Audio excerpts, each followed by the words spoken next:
So much to talk about. Can I just generically, before we talk about the march against anti-Semitism and Johnson, and we talk about migration and the numbers, you've watched over this before. I said earlier, the Tory party is about to go into meltdown and rip itself to shreds like only they are capable of doing, aren't they?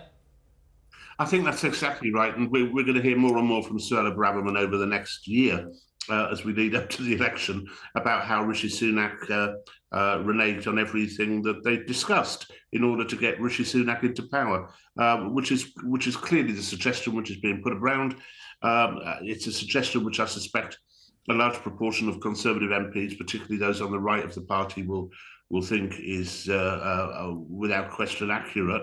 But I mean, more than that, I mean, those migration figures which we saw last week, 745,000, immigration is moving rapidly to the top of the index of those things about which people are going to vote at the next election. It is becoming one of the most crucial issues, not just here, of course, but also you've seen in the Netherlands, there's trouble in Ireland, Germany and France. All the Visegrad countries are now putting immigration right at the top of the agenda, and you're seeing a huge swing away from parties which have no intention of controlling immigration towards parties which will control immigration. That's sometimes characterized as far right, though it's Social Democrats in Slovakia, for example, and the Social Democrats in the Czech Republic. So it's not really far right. It's just anyone who will actually do something about immigration. And Rod, if they hit that target that we suspect will be around the 200,000 mark, that's a real dramatic drop of 500,000. How do you suspect that will affect the economy? Because ultimately a large proportion of those people are plugging gaps in the labour market in the UK.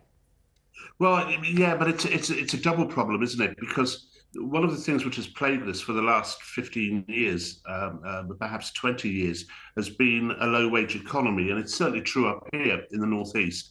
The jobs which do come in are those with very low wages, and there's no question that the higher the immigration level, the more the local wages become depressed. I mean, that was one of the reasons, probably the main reason I voted for Brexit, which I was very wary about Brexit. But the idea that we could exploit foreign labour in order to keep our own wages low always seemed to me a con on the British people and a con on the people who were coming in as well. So yeah, you're right.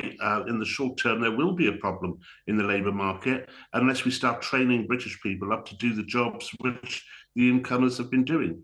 I think the problem is, Rod, and Nick was making a point earlier, which I think is very relevant.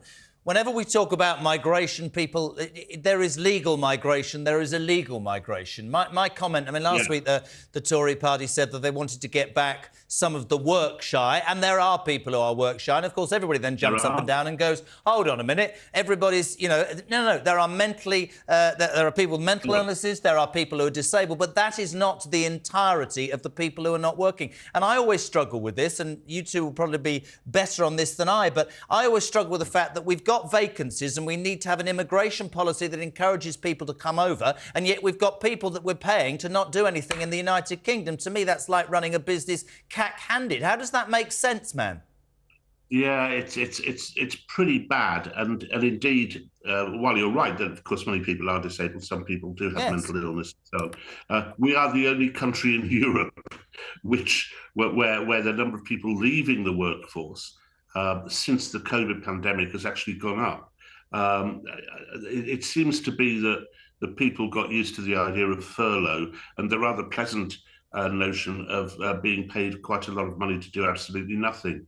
And I think obviously we have to get away from that. We have to be a bit more punitive in the benefits system, and we have to be a bit more encouraging with tax breaks for people who go into the labour market, because it is difficult.